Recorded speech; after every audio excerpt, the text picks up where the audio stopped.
As you know, an Elasticsearch cluster consists of one or more nodes. Data is stored on shards, and shards are stored on nodes. Until now, every node that you've seen has stored one or more shards. A node will typically store shards, but it might not always be the case though. That's because each node can have one or more roles, defining what the node is used for. Let's take a look at the roles that are available. First up, we have the master role, which makes a node eligible for being the cluster's master node. We haven't talked about what a master node is yet, and I don't want to go into a lot of details now, because it's actually a quite complicated subject. Essentially, a master node is responsible for performing cluster-wide actions. This mainly includes creating and deleting indices, keeping track of nodes, and allocating shards to nodes. Giving this role to a node does not automatically make it the master node, unless there are no other nodes with this role. The reason is that the cluster's master node will be elected based on a voting process, so if you have several nodes with this role, either one of them may be elected as the master node. For large clusters, it's often useful to have dedicated master nodes. That's because having a stable master node is crucial for ensuring that the cluster is stable. If the elected master node is too busy doing other things, such as serving search requests, then cluster stability may be affected. Searching for data and modifying it is expensive in terms of hardware resources, so if you see high CPU, memory and I/O usage on your master node, then it might be time to add a dedicated master node.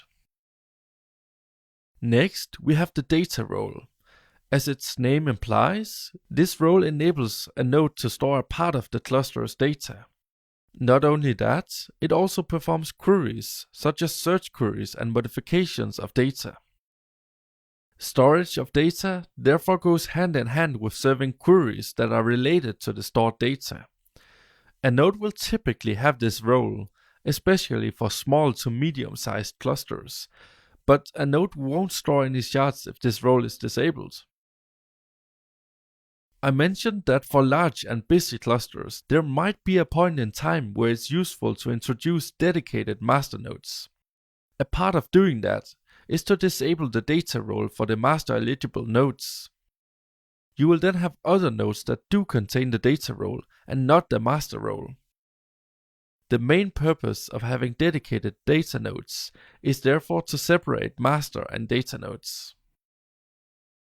The next role I will talk about is one named ingest, which enables a node to run ingest pipelines. That requires a bit of background knowledge.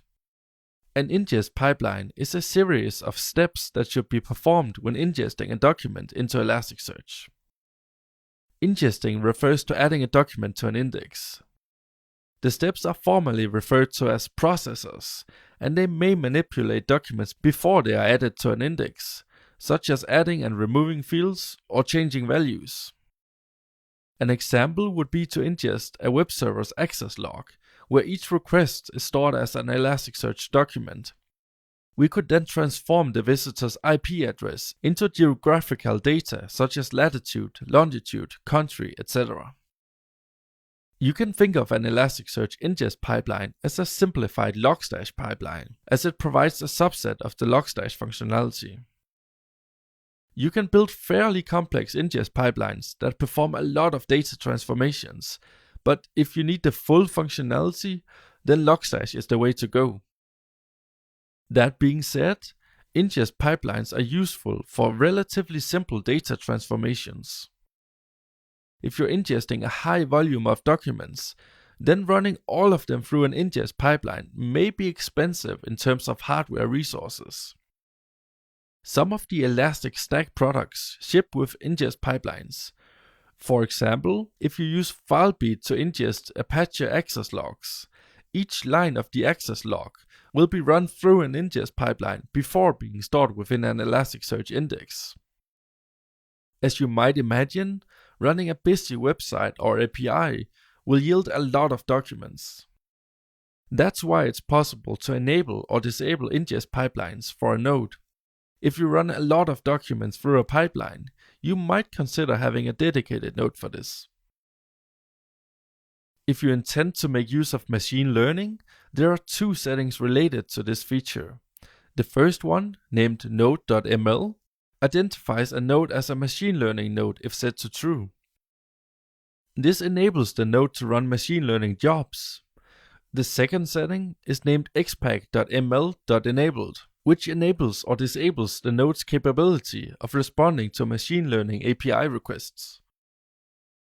If you make use of machine learning, then these two settings enable you to run dedicated machine learning nodes. That might be useful if you don't want your background machine learning jobs to slow other things down, such as search requests. The next role is coordination node. By coordination, I'm referring to how Elasticsearch distributes queries internally. We haven't talked about how queries are routed and coordinated yet, but we will soon. For now, just know that a so-called coordination node is a node that's responsible for processing a request and handling the delegation of work needed in that process. To be clear, such a node does not search any data on its own. Such work is delegated to data nodes. Having a node only serve as a coordination node is actually not possible through a single setting, because there's no role available for doing so. Instead, this is accomplished by removing the other roles from a node. All that's left then is the coordination of queries. Having dedicated coordination nodes is only really useful for large clusters, as it can essentially be used as a load balancer. The last role is one that I will just name drop. It's called voting only. I won't go into detail with this role because the chances that you will ever need this role are close to 0%. What it basically does is that a node with this role will participate in the voting process when electing a new master node, but it cannot be elected as the master node itself.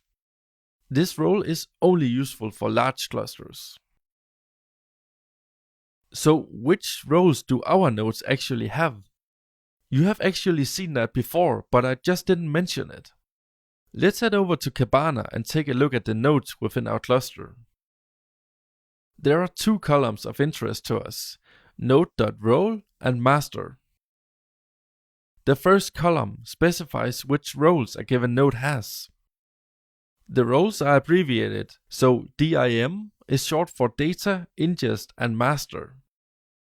As you can see, all of our nodes have these three roles, meaning that these are the default roles that are used unless configured otherwise. This also means that all of our three nodes are eligible to be elected as the master node.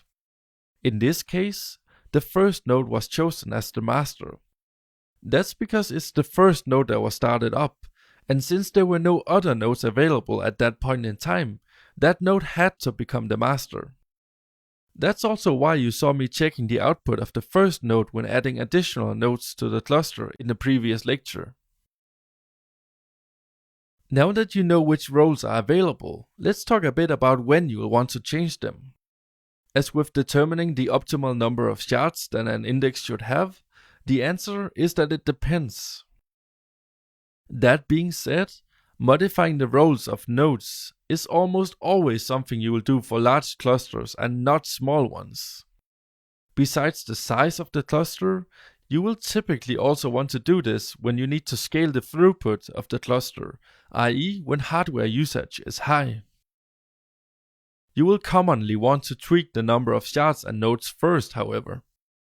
Another reason for changing roles for a large cluster is just that it makes it easier to understand how the hardware resources are being used and optimize your cluster based on that.